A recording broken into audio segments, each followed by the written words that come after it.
Madam Clerk, let's go to the committee reports at this time. Items 14 and 15 were considered by the Public Safety and Neighborhood Services Committee at a regular meeting on Thursday, September 17th, and were both forwarded as committee reports. Item 14 is a resolution to urge the city to establish a memorial for comfort women.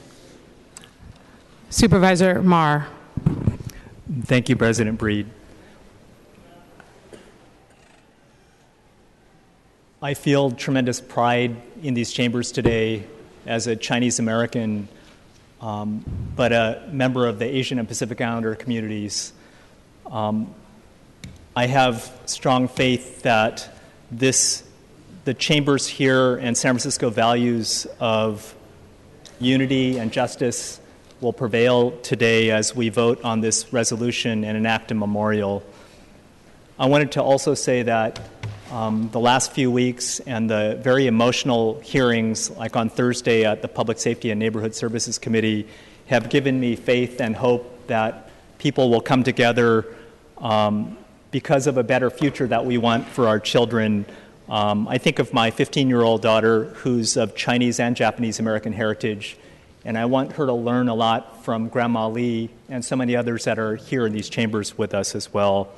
I think themes that popped out for me from our board meeting last week to the hearings, speaking truth to power is one critical lesson that I've learned from Grandma Lee and so many others that are joining us. Breaking silence over generations and over decades is what we're talking about here today.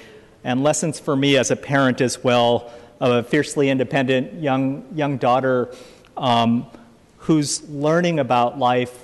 There's so much in this teaching moment before us as a city that we are learning together. I also wanted to say that San Francisco is a place of the founding of the United Nations. We have memorials not only to the Holocaust, but the 100-year-old Armenian genocide on Mount Davidson, peace pagodas donated by the people of Osaka, to many other memorials that are on public park space.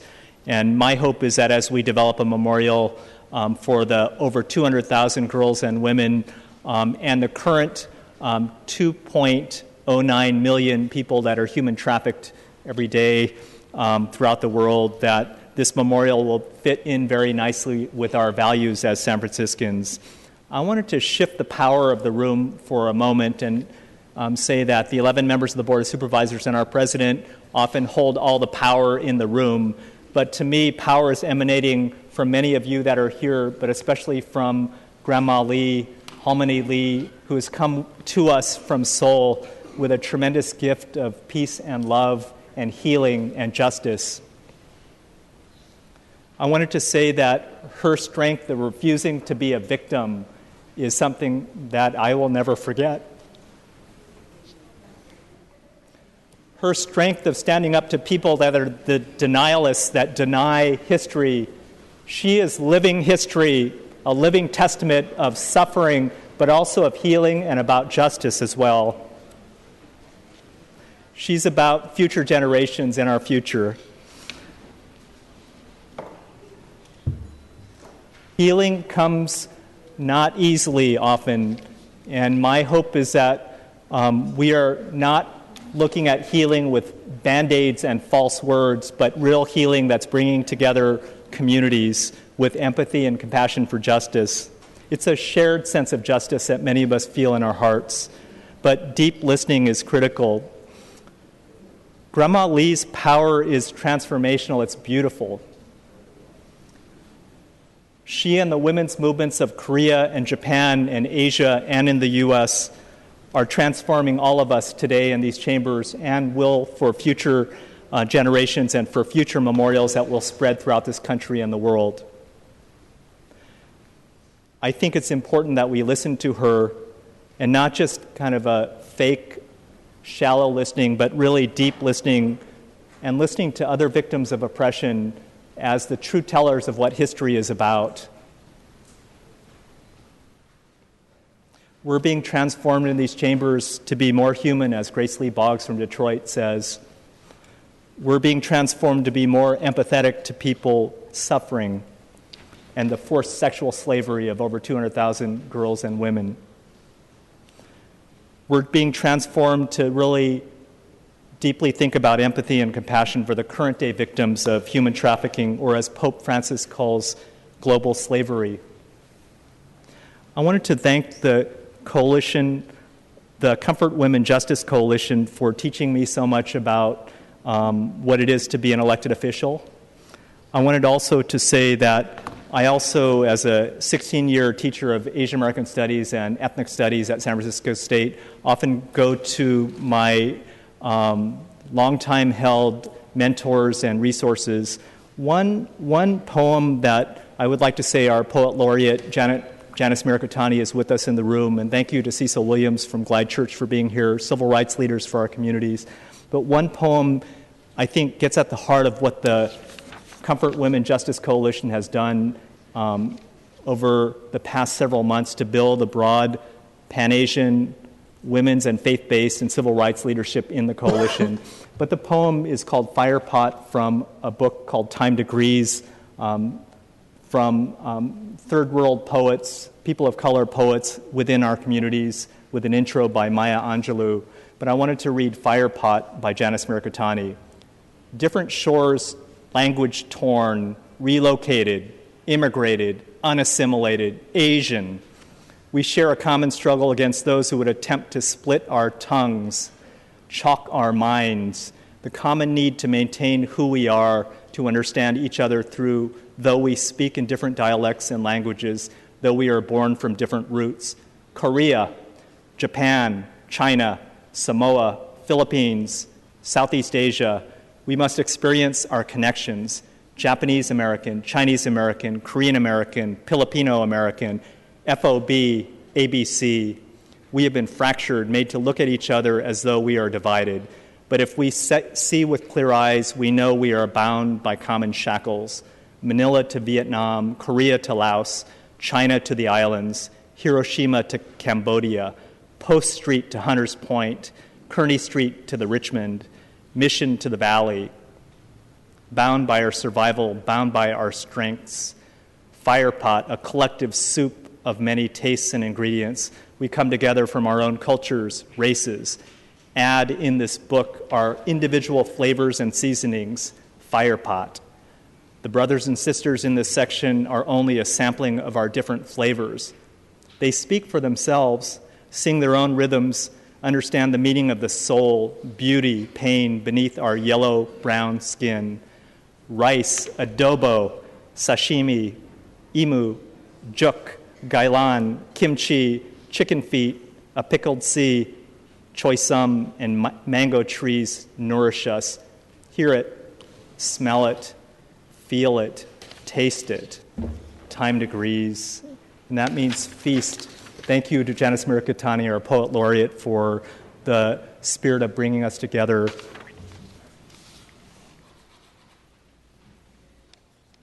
Colleagues, join me in passing this resolution unanimously. Stand with the Justice for Comfort Women Coalition and so many others that are here with us today to develop a memorial in San Francisco and send a clear message from our beautiful city of San Francisco, a clear message of justice, of compassion, and of unity in declaring never again will we allow atrocities to occur and for governments and institutions to try to silence women and girls and movements for justice and healing. Thank you to Supervisor Jane Kim, Malia Cohen, Julie Christensen, Norman Yee, Mark Farrell, David Campos, and John Avalos for being the co-sponsors of this resolution. I think it's important that we're doing our best to be inclusive and to educate our communities about stopping global human trafficking of women and girls today as well. The resolution was heard on Thursday afternoon at Public Safety and Neighborhood Services Committee, and thank you to my colleagues Julie Christensen and David Campos for moving it forward with a unanimous support. We were moved to hear Grandma Yang-Soo Lee's personal story and testimony, as well as nearly 4 hours of public comment from numerous organizations and individuals.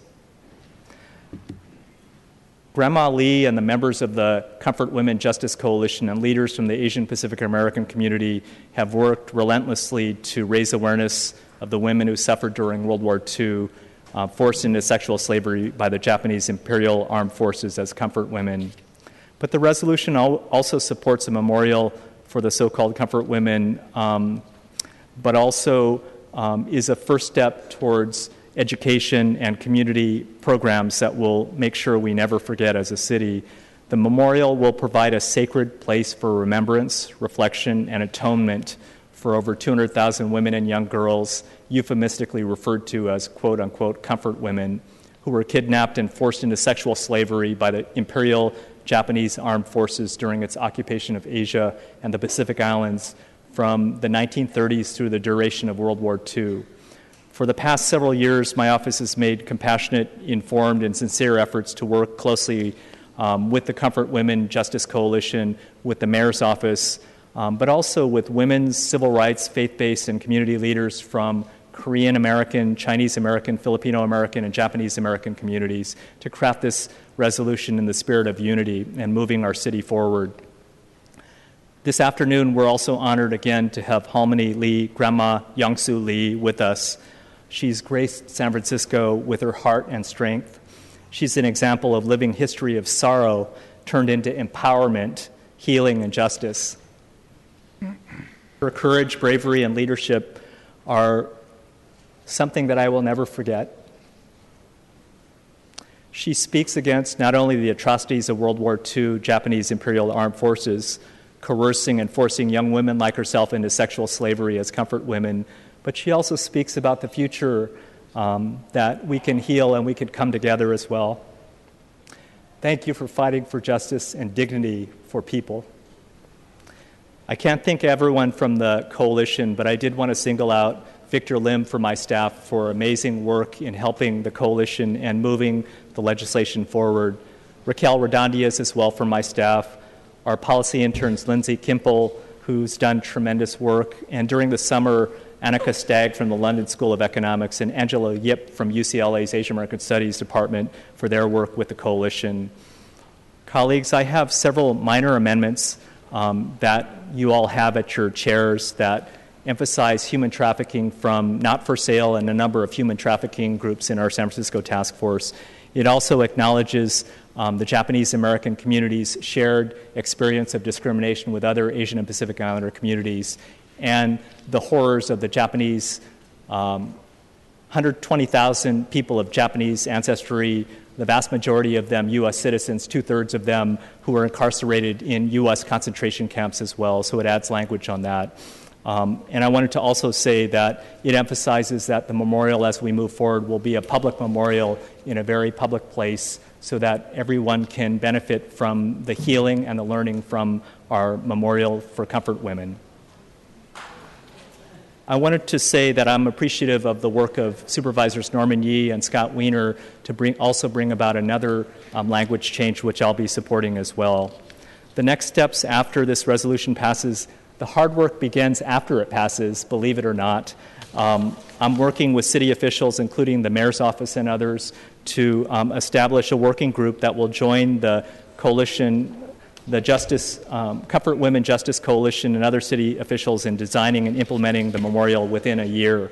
I'm also working with Asian and Pacific Islander organizations, faith-based and university leaders to coordinate teach-in type community building events, similar to the Day of Remembrance programs that we have organized in the Japanese American communities around February 19th, the anniversary of the executive order that sent 120,000 people into camps, or the December 13th annual Days of Remembrance that the Rape of Nanjing Redress Coalition organizes, or the Armenian Genocide annual days in April as well. But it's about Days of Remembrance to build off of a memorial, but also with the school district and city departments on curriculum and other materials that could make sure that the spirit of Halmini Lee and so many others are never forgotten and that we build for the future of peace and justice for everyone. We're making history in San Francisco today, not just because of Halmini Lee's presence, but I did want to say that in her comments on Thursday and before the board, she said, "We hate the crimes that were done to us, but we do not hate the people." She also said that despite denialists and right-wing and ultra-nationalists in Japan trying to squelch and silence history, that no matter what they try to do, the truth will come out no matter what. And it's because of the coalition and Harmony Lee and so many others, Phyllis Kim from the Korean American Forum from LA, the Nikkei for Civil Rights and Redress, formerly the National Coalition for Redress and Reparation, so many others that will ensure that history will come out. I wanted to thank the Korean Chamber of Commerce as well, the Korean Senior Services Center for their amazing work, the Korean American Forum, also the Korean American community leaders that have come out in support of the resolution and the memorial, the Chinese 6 companies, to President Ma and others. Thank you so much to our regional Chinese associations, over 100 organizations supporting this effort, the Chinese American Association of Commerce, Julie Su, the Commissioner on the Commission on the Status of Women, and Marilee Mandahar from the Filipino Women's Network, Gabriela USA, and Asian Americans for Peace and Justice, tremendous organizations building our coalition.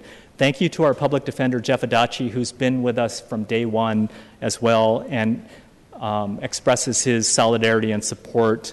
I wanted to also thank, besides Judges Lillian Singh and Julie Tang from the Rape Avenging Redress Coalition and really the heart of the Comfort Women Justice Coalition, but also new leaders like Miho Kim Lee from the Japan-U.S. Feminist Network for Decolonization and many others that are building our coalition as well. Lastly, we're making history here in San Francisco, and I wanted to thank my co-sponsors. We are breaking the silence for a future of healing and justice for generations to come. Harmony Lee, Grandma Lee, thank you. Thank you so much for being here. Colleagues, I'd just like to know if any others have comments, and I've introduced my amendments before us and urge unanimous support for those amendments. Thank you.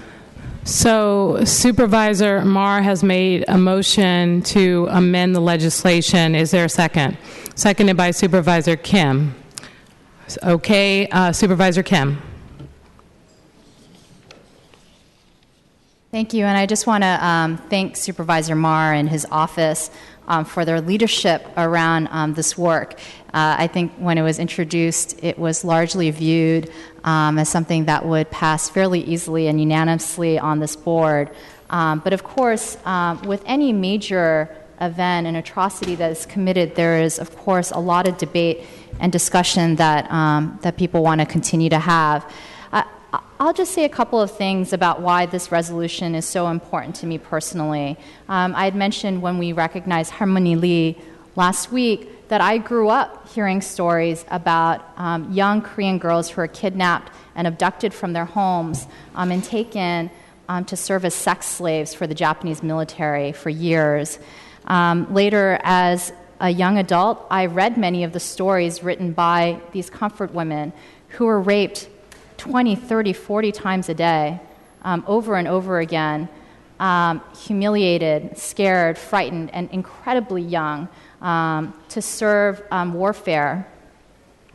You know, later I went to see the museums where many of these stories were exhibited, and then finally had the opportunity to hear from the women themselves about these stories. It is terribly hard to listen to. It is terribly hard to believe that this can happen to anyone in this world. And I think what is so important about recognizing these stories today is that violence against women continue. They still continue to this day in this country and throughout the world. And so it is incumbent on us to really recognize these brave women that have told these stories. They are so, so hard to tell.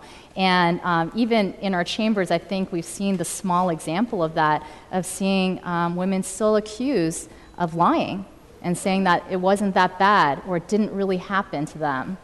And so, you know, I just want to, again, thank the leadership for continuing to keep these stories alive. And I also want to recognize, I think, some of the concerns that were said.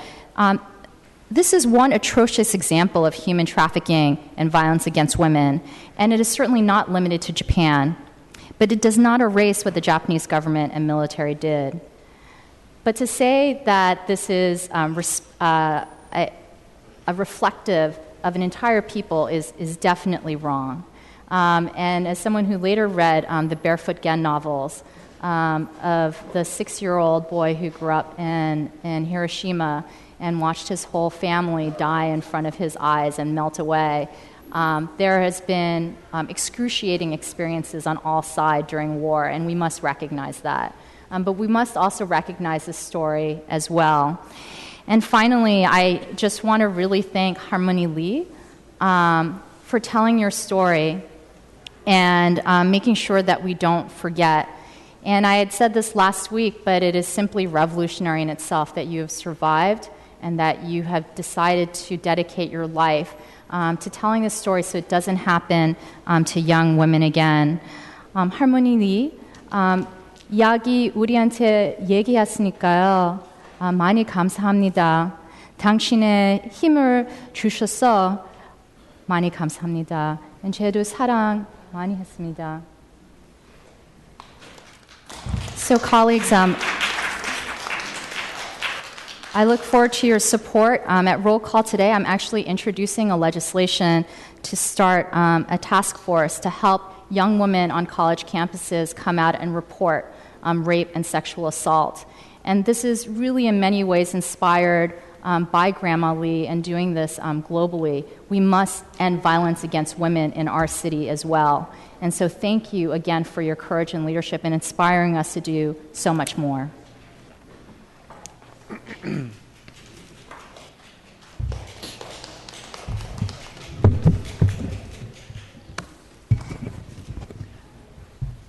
Thank you. Supervisor Weiner. Thank you, Madam Chair. And thank you to everyone on all sides of this resolution for having the passion to be involved in what we all recognize was just a terrible, terrible chapter in human history. I want to thank Grandma Lee for having the courage and the strength to come to San Francisco, and welcome to San Francisco, and the strength and the courage to travel to a lot of places and to tell your story over and over and over and over again. And I, as someone who cannot even imagine what it was like to go through what you went through, the strength that it takes to keep recounting that story, not a story, but that truth, what happened to you, I cannot even begin to fathom the courage that it takes to do that. And so welcome to San Francisco, and thank you for your courage and your leadership. It is critically important that we remember and that we memorialize and that we learn from what happened to the comfort women. And I hate using that phrase because it really is a euphemism, but I know that that's the phrase that has been used. And it's so important that we remember and that we teach and that we learn so that we don't forget and so that it never happens again. And I think we have absolute and complete and utter unity around that in this building, and I'm sure throughout the city. And that's why it is, this process has been particularly painful, because we've seen a divide within our Asian and Pacific American community, that very broad community, among leaders in areas of civil rights and social and economic justice, leaders in the fight to end human trafficking and to make sure that women are treated fairly and equally and as full members of our community. It has been painful to see incredible leaders, people who I've considered friends for many, many years, be at odds on this issue, particularly when at its core everyone agrees about the horror of what happened before and during World War II to these many women. So I, as I think everyone in this room knows, a week or two ago, sat down at the computer myself and decided, let's see if we can de-escalate this situation and bring these otherwise allies, these strong allies, mostly Asian American women ally leaders, together and de-escalate the situation and rally around the need to memorialize and remember what happened to the comfort women. The amendments, frankly, I think have been fairly distorted and mischaracterized in some quarters, which is unfortunate. The amendments did not remove a single word from Supervisor Marr's resolution. Not one word was deleted. The resolution continued to contain a clear and unequivocal endorsement of the Comfort Women Memorial. What the amendments did was to include a few additional items. First of all, to acknowledge and embrace the contributions of our Japanese American community, to acknowledge that our Japanese American community was placed in the concentration camps here in the western United States during World War II. And also to acknowledge the broader context of human trafficking and abuse and victimization of women. To acknowledge that what the Japanese Imperial Army did was horrific and inexcusable and unforgivable, but that very, very sadly, this did not happen in a vacuum.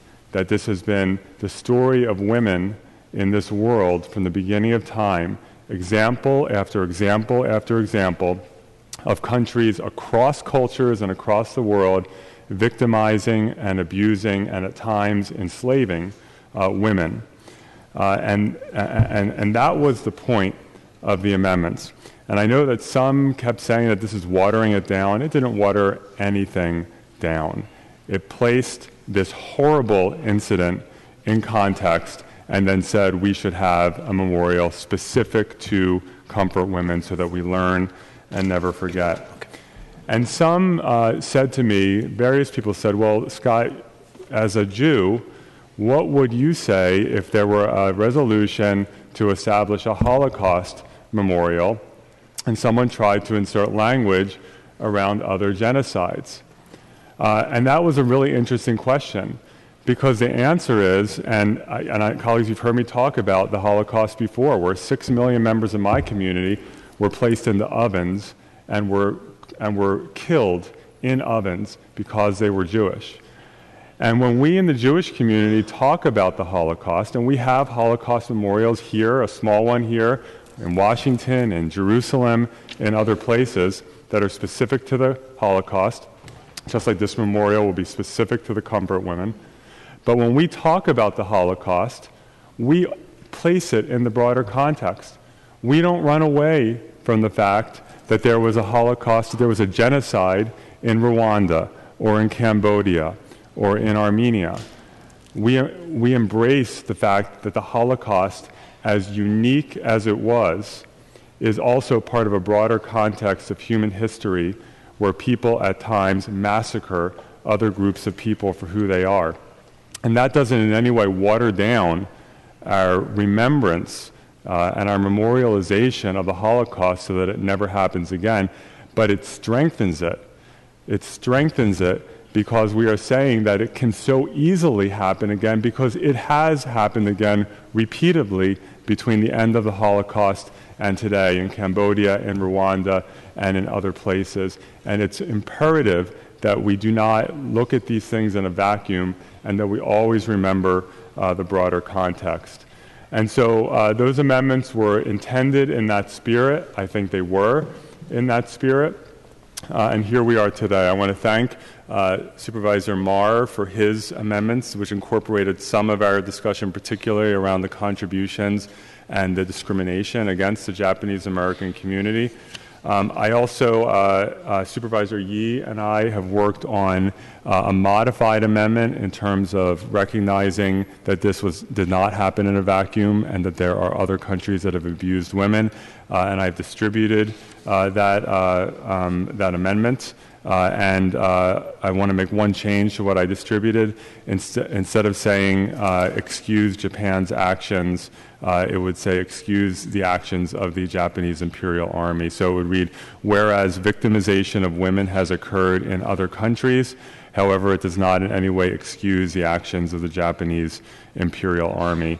And so that is a motion to amend, and I think it would go, the page and line numbering has changed. It would go after the whereas clause that talks about the other cities that have established memorials. And so I'll make that motion. Okay, Supervisor Weiner has made a motion to amend. Is there a second? Seconded by Supervisor Yee. Supervisor Yee. Thank you very much, President Bree, and thank you, Supervisor Weiner, for introducing the amendment.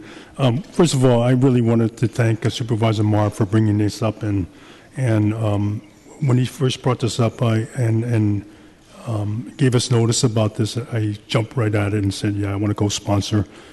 This is really important for myself. I grew up with these stories also, and didn't realize as a kid what my parents were talking about, but later when I read about it, I realized it. And I want to thank the coalition.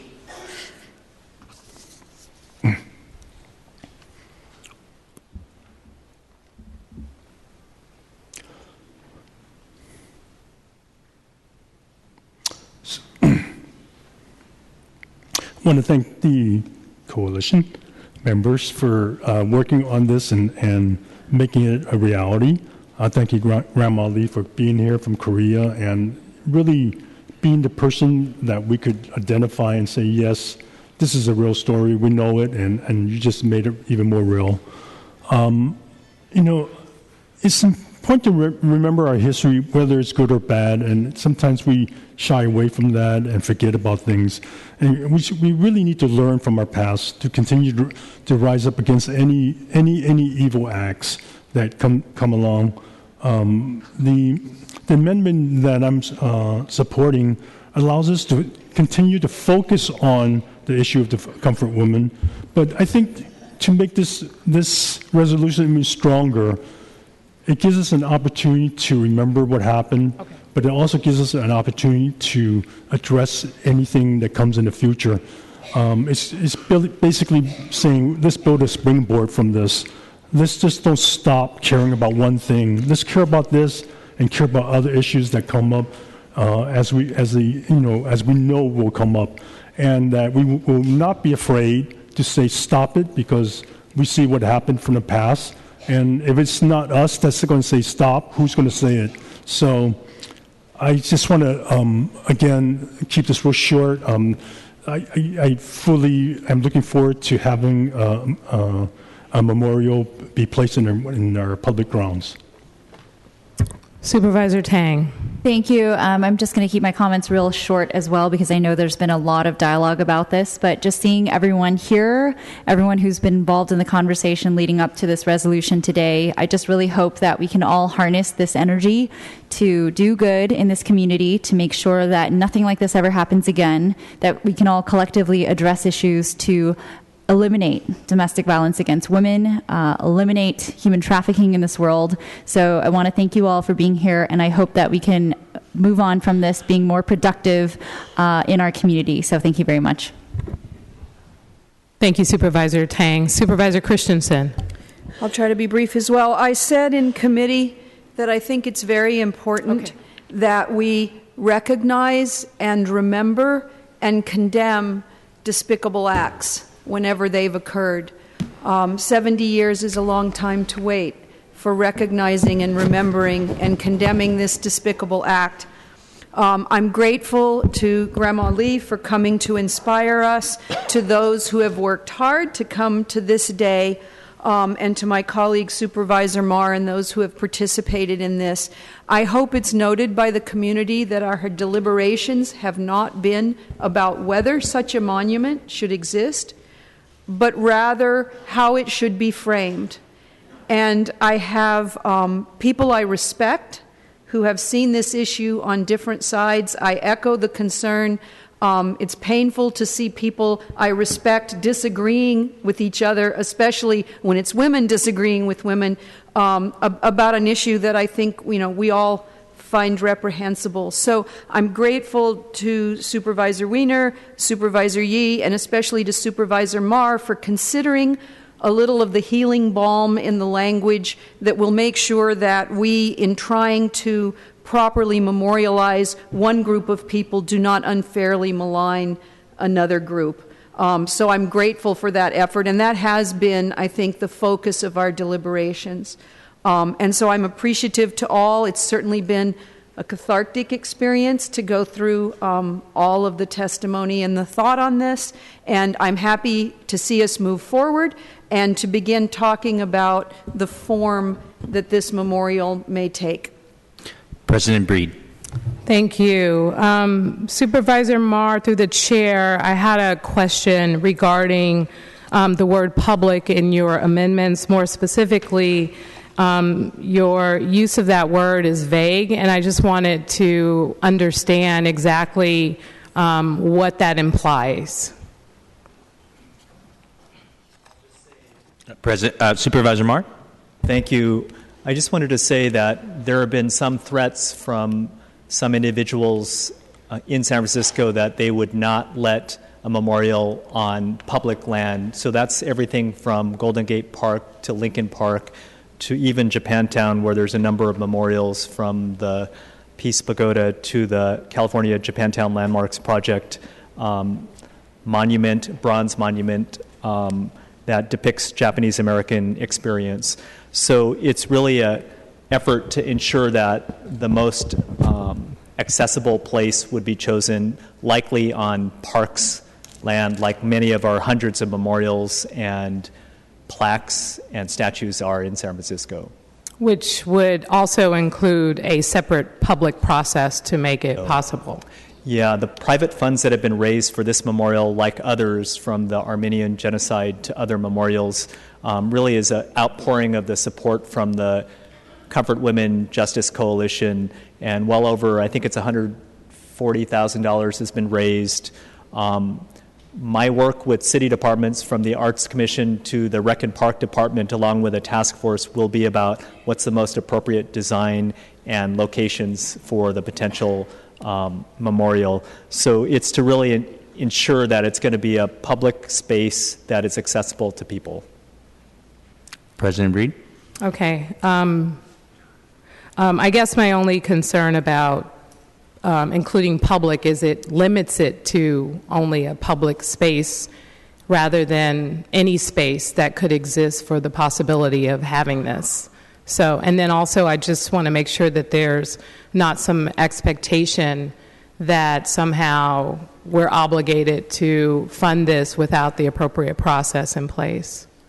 No, I think the coalition's already been meeting with Denny Kern and Phil Ginsburg with Rec and Park, the mayor's office, and many other departments.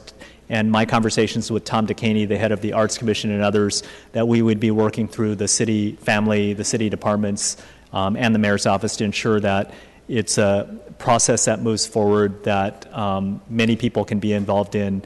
The Comfort Women Justice Coalition has reached out to many in the Japanese American community, so there's lots of involvement already. We want this to be an inclusive process too, but the use of the term public is because of some threats from a couple individuals that public land was off limits, but it's to acknowledge that we want an accessible place that the task force and all the departments can agree on. Thank you.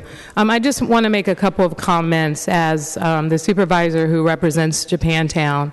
During World War II, as we know, many Japanese Americans were taken to internment camps, and during that time, specifically in the Western Addition community, which had a population, a large population of both African American and Japanese Americans, we lived together in the community, we grew up together in the community, and so when our Japanese brothers and sisters were taken from the community, many of our families moved into their homes, and there's a lot of documentation about the relationship that exists. So after World War II was over and many Japanese returned to the Western Addition community, you know, African Americans opened the doors. There was actually a play at ACT that basically paid tribute to that relationship that has existed over many generations. there were terrible crimes that were committed during World War II, as we all know, in Europe and in Asia, and yes, in America too. There are victims who deserve our respect and lessons we must never forget. We have a moral obligation to remember. But commemorating the past should be about healing wounds and not reopening them. Today, I hope that we can move in that direction. I know this debate has been very painful for so many people. Last week, committee meeting, I watched it on video, and honestly, it was really hard for me to watch. It was very emotional, and it was just really difficult to just process all of the emotion that existed as a result of the hearing. 70 years after the end of World War II, clearly we are still trying to heal. As a community, as a city, we must come together. We have to find unity. I am proud to represent a district that includes Japantown, as well as a large population of Korean and Chinese Americans. We can build a Comfort Women Memorial to Korean and Chinese victims without it being an attack on Japanese Americans, just as we have built Holocaust museums that are not an attack on German Americans. Commemoration is not about blame, it's about respect. I want to see us build a memorial that respects the Comfort Women victims and brings our communities together. And I hope, Supervisor Marr, you will take the lead in trying to process and allow our communities to work together and heal. I think the amendments that are proposed today really reinforce that tone, and now the responsibility is on us all to carry this forward. The Greek physician Hippocrates said, healing is a matter of time, but it sometimes also is a matter of opportunity. 7 decades after the last shot was fired, let's please take this opportunity to come together and heal those wounds. Thank you. Great. Thank you, President Breed. Colleagues, any other comments? Actually.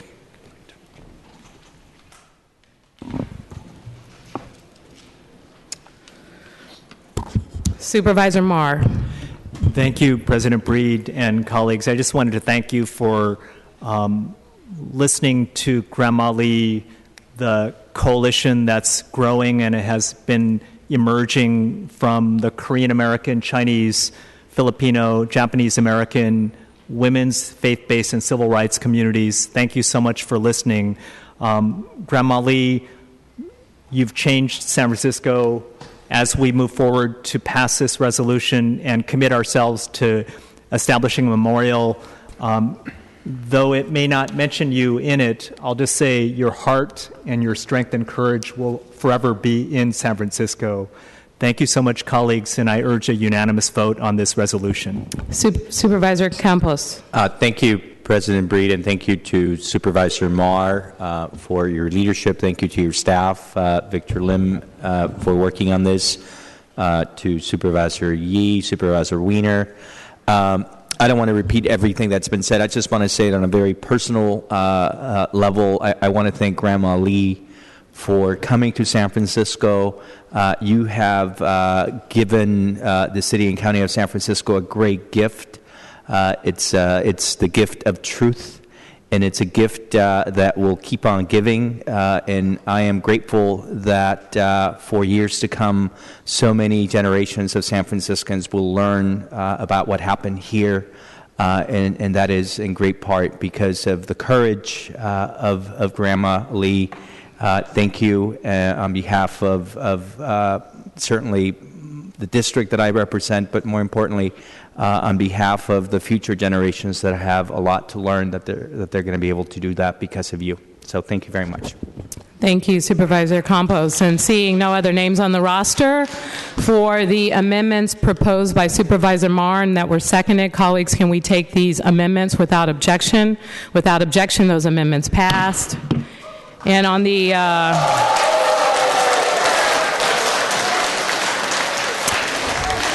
and colleagues, on the amendments proposed by Supervisor Wiener and Yee, colleagues, can we take that amendment without objection?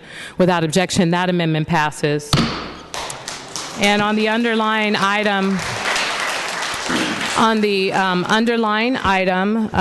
Madam Clerk, can you please call the roll? On item 14. Excuse me, can we have order in the chamber, please? Thank you. Madam Clerk, can you please call the roll on the item as amended? Supervisor Farrell. Aye. Farrell, aye. Supervisor Kim.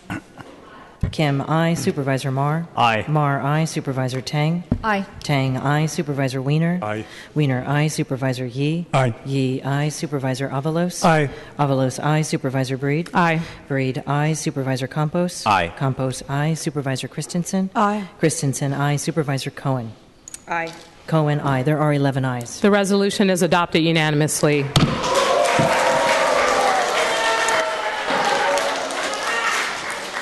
Madam Clerk, can you please call item number 15? Item 15 is a resolution to determine that the transfer... Excuse me, ladies and gentlemen, we still have business to conduct, so if you are going to exit the chambers, please do so quietly, and no talking in the chambers while we're trying to conduct business. Thank you. Take a break. Item 15, please. A resolution to determine that the transfer of a Type 21 off-sale general license from 2887 Bryant Street to 2111 Harrison Street will serve the public convenience. Take a break. We're going to take a 5-minute recess.